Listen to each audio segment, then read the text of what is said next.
Assalamualaikum warahmatullahi wabarakatuh. Perkenalkan, nama saya Gunawan, dosen dari Universitas Bina Sarana Informatika, Program Studi Ilmu Komputer Kampus Kota Sukabumi. Pada kesempatan kali ini, saya akan memaparkan salah satu mata kuliah yang saya ampu untuk pernyataan diri dosen dalam unjuk kerja Tridharma Perguruan Tinggi, PDD UKT PT Bidang Pengajaran Sertifikasi Dosen Gelombang 3 tahun 2022.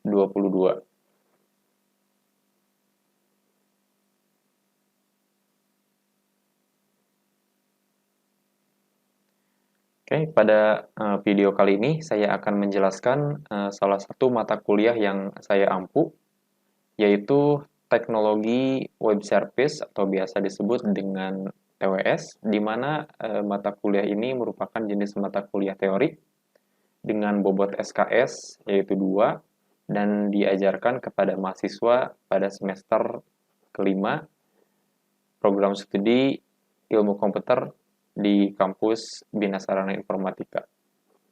Nah, untuk RPS-nya sudah saya sisipkan atau lampirkan pada laman sister. Nanti semua data-datanya sudah tersedia di sana. Untuk mata kuliah ini merupakan mata kuliah teori dan lanjutan dari mata kuliah sebelumnya yaitu Web Programming 3, di mana mata kuliah teknologi web service ini mahasiswa akan lebih lanjut belajar mengenai arsitektur dan juga komponen daripada web service itu sendiri, lalu nanti akan belajar tentang sistem interoperabilitas, distribusi data, dan juga sistem dari client server. Nah, untuk mata kuliah teknologi web service ini merupakan salah satu mata kuliah dengan pembelajaran latihan project. Jadi nanti mahasiswa akan lebih fokus selain hanya teori, mereka juga akan belajar berlatih bagaimana cara membuat sebuah project di mana dalam proyek tersebut harus tersedia layanan daripada web service-nya itu sendiri. Untuk capaian pembelajaran mata kuliahnya itu sekitar ada 4 butir atau 4 poin. Yang pertama, mahasiswa harus atau mampu memahami dan mencontohkan konsep web service dengan sistem layanan terdistribusi. Lalu untuk butir kedua, pada capaian mata kuliahnya, mahasiswa mampu mengimplementasikan user interface pada aplikasi mobile. Untuk butir ketiga, mahasiswa mampu menerapkan konsep dalam web service menggunakan bahasa PHP. Dan untuk butir keempat, mahasiswa mampu menciptakan aplikasi web service. Untuk CPMK-nya itu sendiri nanti sudah ada di dalam dokumen RPS yang sudah saya lampirkan pada halaman sister. Kemudian untuk bahan kajian mata kuliah dari teknologi web service itu ada 9 butir bahan kajian yang nanti akan disampaikan atau akan diterima oleh mahasiswa. Yang pertama, mahasiswa akan mempelajari konsep interoperabilitas itu seperti apa dan juga dari sistem terdistribusi. Kemudian lanjut mahasiswa akan mengenal lebih lanjut tentang apa itu layanan dari teknologi web service. Butir ketiga, mahasiswa akan belajar tentang user interface-nya, lalu nanti akan belajar tentang RESTful web service, lalu akan melakukan pengujian terhadap RESTful web service-nya. Dan poin keenam, nanti mahasiswa akan mengimplementasikan tentang konsep dari client server menggunakan bahasa pemrograman PHP dengan database MySQL, dan juga nanti akan dikombinasikan dengan Android. Kemudian, butir ketujuh, mahasiswa akan mempelajari studi kasus dengan penggunaan layanan interoperabilitas menggunakan login service in PHP and MySQL untuk aplikasi Android. Lalu bahan kajian yang ke-8, mahasiswa akan mengimplementasikan client server PHP, MySQL, dan Android studi kasusnya menggunakan create, read, update, dan juga delete pada file master kategori. Dan untuk bahan kajian yang ke-9, mahasiswa akan belajar bagaimana mengimplementasikan ke layar server dengan studi kasusnya nanti lanjutan dari studi kasus sebelumnya, cuma di sini mahasiswa akan lebih fokus untuk bagaimana cara membuat file master pada admin, buku, dan juga anggota. Nah, dari butir bahan kajian tersebut, nanti akan tersusun beberapa materi pembelajaran mata kuliah, di mana setiap materinya tersebut akan disampaikan setiap pertemuannya, di mana setiap pertemuan ini akan dilakukan banyaknya itu sekitar 16 kali pertemuan, di mana pertemuan pertama mahasiswa akan belajar tentang konsep interoperabilitas dan juga sistem terdistribusi. Nanti di minggu kedua, pada pertemuan kedua, mahasiswa akan belajar tentang pengenalan web service. Di minggu ketiga, mahasiswa akan belajar tentang user interface, kebutuhan tools mobile, lalu komponen UI, dan juga pengenalan UI. Di minggu keempat, mahasiswa akan belajar pengenalan RESTful Web Service, kebutuhan tools, dan juga implementasi RESTful Web Service. Di minggu kelima, mahasiswa akan belajar tentang pengujian RESTful Web Service, pengenalan dan instalasi Postman, lalu belajar tentang implementasi pengujian web service dengan menggunakan metode get, post, put, dan juga delete. Lalu di minggu ke-6 dan juga minggu ke-7, karena materinya cukup banyak, maka minggu untuk materi ini akan dibagi menjadi 2 pertemuan, itu minggu ke-6 dan juga ke-7, di mana materi yang disampaikan adalah implementasi client server, PHP, MySQL, dan Android, lalu desain database, dan juga bagaimana membuat rancangan dari UI-nya itu sendiri. Di pertemuan ke-8, mahasiswa akan melaksanakan assessment atau penilaian dengan mengikuti ujian tengah semester. Lalu setelah mengikuti ujian tengah semester, mahasiswa akan melanjutkan materinya dengan pembahasan yaitu implementasi client server, PHP untuk Android juga MySQL itu akan dilakukan di pertemuan ke-9 dan pertemuan ke-10 nanti akan menerapkan layanan web service di client server. Lalu pertemuan ke-11 dan juga ke-12 mahasiswa akan melakukan pembelajaran implementasi client server, PHP dan MySQL, Android Studio dengan studi kasusnya itu CRUD, file masternya berupa kategori. Nanti untuk pertemuan ke-12 juga mahasiswa akan belajar bagaimana membuat sebuah file master kategori pada web programming ketiga. Lalu untuk pertemuan ke-13 sampai dengan 15, mahasiswa akan belajar tentang implementasi client server, PHP, MySQL, dan Android studi kasus CRUD, file master admin, buku dan juga anggota, dan studi kasus aplikasi perpustakaan pada mata kuliah web programming ketiga. Jadi untuk studi kasusnya ini adalah mengambil dari mata kuliah sebelumnya, yaitu web programming 3, di mana mahasiswa sudah melakukan pembuatan sebuah proyek aplikasi perpustakaan, sehingga di mata kuliah web service ini, teknologi web service ini, mahasiswa akan melanjutkan dari proyek tersebut, cuman nanti akan ditambahkan dengan teknologi atau layanan dari web service-nya. Nah, untuk penilaiannya nanti mahasiswa akan berupa dalam bentuk tugas, studi kasus yang nanti akan dipresentasikan dan juga dinilai oleh dosen. Selain itu juga mahasiswa akan melakukan ujian baik itu di tengah maupun di akhir semesternya.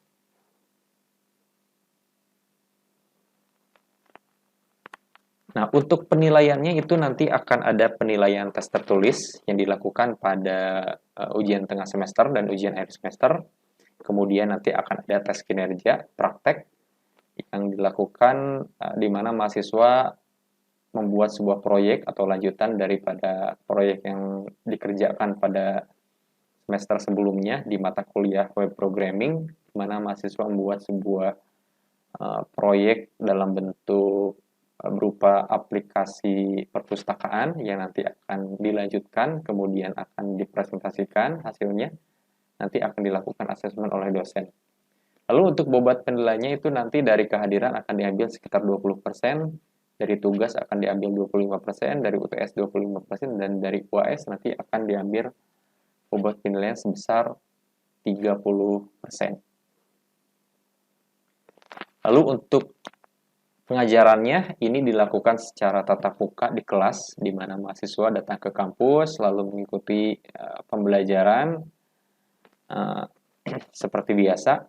Cuman untuk tambahan di sini juga saya menyisipkan video pembelajaran kepada mahasiswa berupa video tutorial yang nanti mahasiswa bisa ulang kembali dari modul yang dipelajari di kelas, karena untuk pembelajaran di kelas kalau misalkan dipadatkan itu terbatas oleh waktu. Maka saya berinisiatif untuk membuat video tutorial dalam channel YouTube yang bisa ditonton di channel YouTube-nya 13 Gunawan, di mana di sana ada beberapa studi kasus yang bisa mahasiswa pelajari. Begitu juga dengan penjelasan coding yang sudah saya cantumkan di dalamnya.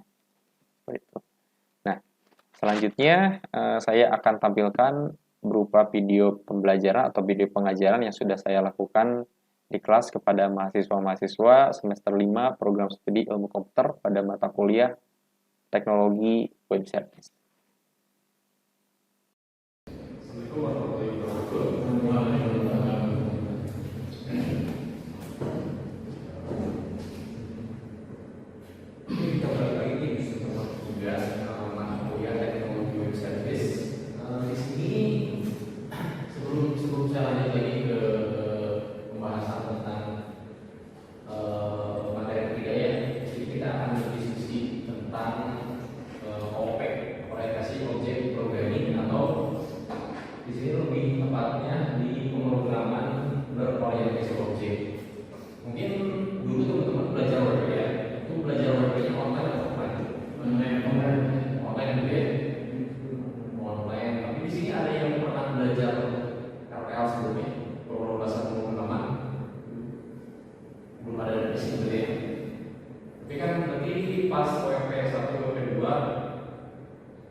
Nah sebelum kita masuk ke sana kita kenal dulu objek itu apa sih sebenarnya. Untuk teman-teman objek itu kayak gimana? Objek apa aja yang dimiliki oleh objek? Apa aja yang dimiliki oleh objek biasanya?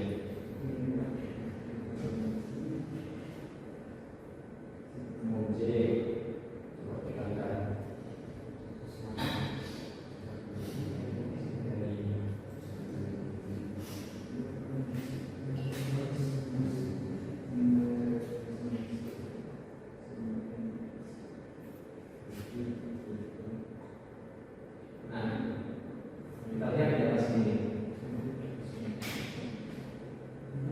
Sebuah objek ya, ini kan sebuah sifat yang namanya manusia. Lalu di dalam itu ada codingnya lagi. Nah ini adalah sebuah simulasi atau sebuah coding daripada yang namanya kualifikasi objek. Di mana di sini kita lihat di sini ada tulisan kelas manusia, lalu di bawahnya ada $1, kayak ada string nama sama dengan tanda kutip, lalu di bawahnya ada poin makan, print makan nasi. Nah, ini kenapa bisa dikatakan sebagai OOP atau orientasi objek? Karena di sini kita bisa melihat di sini diinisialisasi oleh yang namanya kelas. Nah, dalam orientasi objek itu ada yang namanya kelas, ada yang namanya objek. Gitu. Jadi dalam sebuah kelas misalkan di sini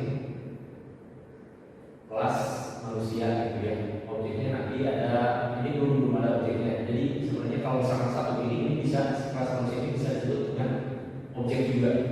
Gitu. Jadi objek manusia atau kelas manusia bisa. Kalau kamu pada dulu baca ada nama, ada nikah,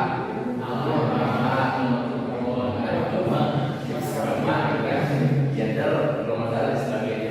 Nah itu dinamakan dengan atribut gitu. Jadi dalam sebuah objek itu harus memiliki atribut. Objek apapun gitu ya. Misalkan ini whiteboard ini. Ini whiteboard atributnya apa? Whiteboard ini atributnya apa?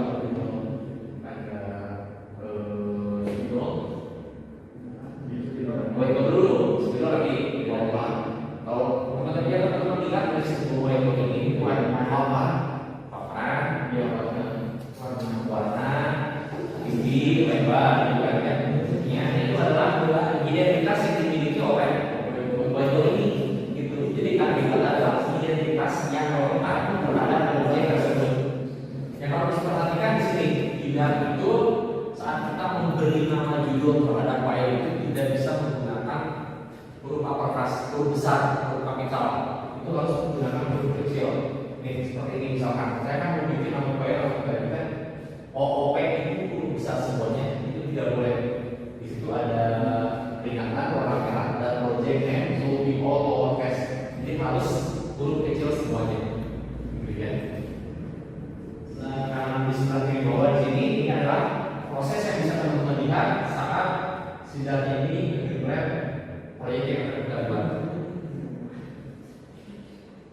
Bisa? Kita berada di dalam semangat merdeka. Siap.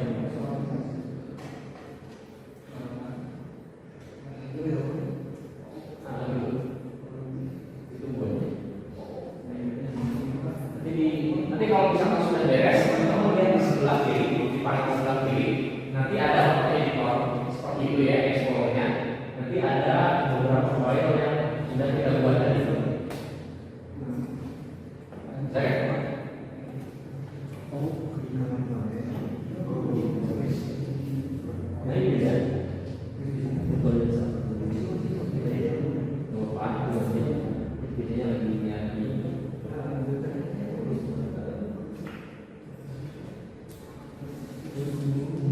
memang salah satu itu lebih baik saat kita mengerjakan di dalam ini harus terkoneksi ke internet. Jadi kalau misalkan ada paket yang memang dibutuhkan harus nonton sebelah kiri dari layar itu adalah explore-nya, di mana di sana adalah file-file yang sudah kita generate generate tadi. Gitu. Jadi PLT sudah kita generate tadi. Tadi kita membuat sebuah proyek dengan nama OOP underscore DART, cuma di ketinggalan di DART. Oke. Nanti di situ teman-teman bingung. Saya tadi ketinggalan datanya. Jadi OOP underscore ART, tapi tidak masalah. Masih tetap sama, bisa jalan. Nah, nanti di sini teman-teman di sini kita bisa mendapatkan dua buah folder, dua buah file artinya ya. Ada file bin dan juga ada yang di lib, gitu. Nah, yang di bin ini itu nanti akan diisi main atau seperti homepage lagi lah. Kalau di lib itu nanti akan diisi tentang kelas-kelas sama objek-objek yang akan kita eksekusi. Juga nanti paket-paket nanti akan dimasukkan ke dalam folder lib. Jadi tadi saat kita mengenerate, maka akan otomatis si file tersebut akan tercreate di dalam folder project underscore pws ini. Jadi nanti akan ada folder baru dengan isinya file-file seperti ini.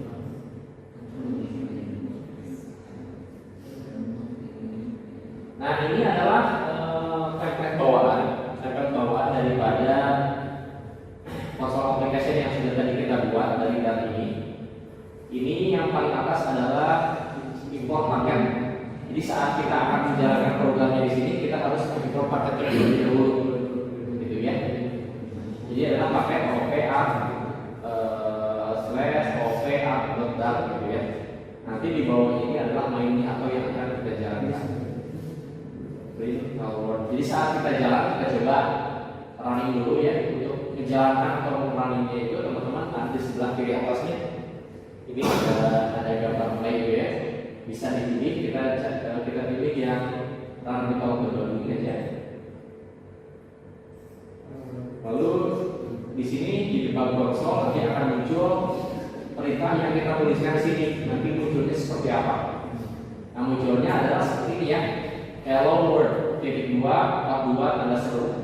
Ini kenapa seperti ini? Ini dapatnya dari mana? Ini dapatnya dari sini. Ini kan ada perintah untuk menampilkan print ya. Print itu adalah perintah untuk menampilkan dalam kurung hello world gitu ya. Lalu di sini ada dolar op garis underscore calculate. Nah, ini ada pemanggilan instruksi nih. Dolar bisa dilakukan untuk pemanggilan instruksi. Ada yang dipanggil itu adalah calculate. Ini didapat dari mana? Nah, kita lihat ke atas. Ini ada import paket OP underscore ART. Gitu. Nah, ini adalah untuk mengimport dari folder Silibian ini. Dari folder ini. Jadi kita klik si folder ini. Ada file namanya OP underscore ART juga. Kita klik. Nah, di folder ini ada sebuah sintak, gitu ya. Ada sebuah sintak di mana sintaknya itu atau kodenya itu adalah INT atau integer calculate dalam kurung ada return 6 kali 7 gitu. Jadi si 42 ini didapatnya dari sini. 6 kali 7 sama dengan 42 gitu ya. Jadi saat kita cek di binnya yang tadi, ini perintahnya adalah mencetak hello world, kemudian menampilkan juga rumput atau fungsi dari objek calculate, yaitu 6 kali 7 tadi, artinya 42 itu dapatnya dari sana, begitu ya. Nah, sekarang coba-coba teman-teman bisa dicoba dulu nih. Sekarang kalian bisa coba dulu untuk membuat kelas file di halaman page ke-7. Di halaman page ke-7 di modul itu ada untuk membuat sebuah kelas di dalam Dart. Teman-teman bisa dicoba dulu. Nanti saya jelaskan ya. Membuat kelas sampai dengan sini nih. Nanti teman-teman kerjakan sampai sini dulu. Udah bisa dicoba dulu di Visual Studio ini dashboardnya. Kalau misalnya ini pakai filter, Nah, nanti di depannya aja. tapi kan harus bikin ininya harus ada SDK-nya. Ya, Masih yang ini udah tentu SDK-nya saya belum selesai.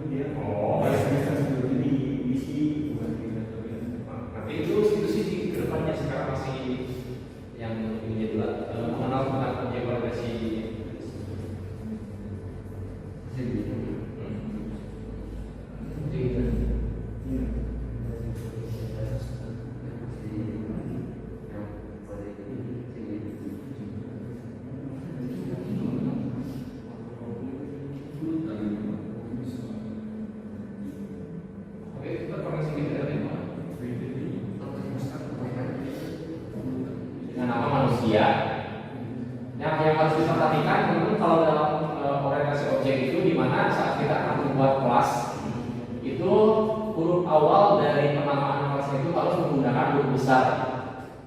Misalkan di sini manusia, M-nya itu harus huruf kapital. Kenapa seperti itu? Sebenarnya huruf kecil juga bisa.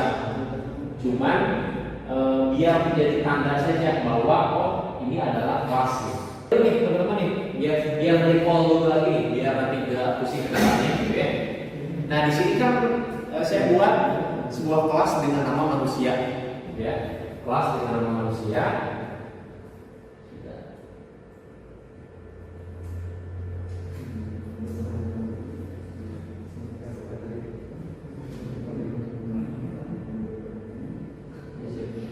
Ini sebuah kelas dengan nama manusia, di mana di bawah saya membuat sebuah atribut. Atributnya itu nama. Nah, si atribut ini kalau kita membuat sebuah variabel di dalam kayak ini, gitu ya, itu harus mencantumkan tipe data. Saya pengen recall dulu ya teman-teman lupa. Jenis-jenis tipe data itu misalkan di sini saya menggunakan string. String itu buat apa? Jenis tipe data. Tunggu dulu, tipe datanya dulu masih enggak? Tipe data itu apa? Tipe data dulu itu apa? Tujuannya buat apa? Tipe data itu tujuannya buat apa? Tipe data itu tujuannya adalah untuk menentukan data apa yang akan kita berikan kepada variabel tersebut. Kalau misalkan di sini saya kan membuat variabel namanya nama, gitu ya. Variabel ini si nama itu adalah nama. Nah, si nama ini saya ingin nanti saat saya menulis ke dalam nama itu harus ada angka, harus ada huruf, nanti support. Nah, nanti di sini saya harus menentukan tipe datanya apa. Nah, tipe data yang support kepada angka, huruf, simbol itu adalah salah satunya string, gitu ya. Jadi makanya di sini saya menggunakan tipe datanya adalah string, gitu. Nah, kalau misalkan nanti teman-teman bikin sebuah misalkan teman-teman bikin kelas mata kuliah, lalu di dalamnya ada nilai, gitu ya, atributnya ada nilai. Nah, teman-teman kalau misalkan nilai menggunakan tipe datanya apa? Nilai. Ya, numerikan berarti, numerikan itu berarti tipe datanya apa? Integer, betul ya. Nanti integer untuk tipe datanya. Nah, kalau misalkan teman-teman masukkan lagi itu kan nilai IPK, IPK itu kan ada koma tuh di belakangnya. Ada 3,25, 2,75. Nah, teman-teman menggunakan tipe data apa? Plot. Tuh, plot ya. Kalau misalkan pecahan itu menggunakan plot tipe datanya. Berarti masih ingat ya? Sip, harusnya adalah di sini kita kurang menambahkan sintaknya. Karena di sini kita baru menambahkan variabel. Kalau kita lihat di sana, itu kan void main, lalu di bawahnya kita berikan perintah par program programmer sama dengan manusia. Ini kan kita membuat par itu artinya kita akan membuat sebuah variabel ini namanya adalah program. Nah, si programmer ini dia harus dibeli dulu nilai. Nilai itu didapatkan dari mana? Yaitu dari objek manusia yang kita buat di kelas ini.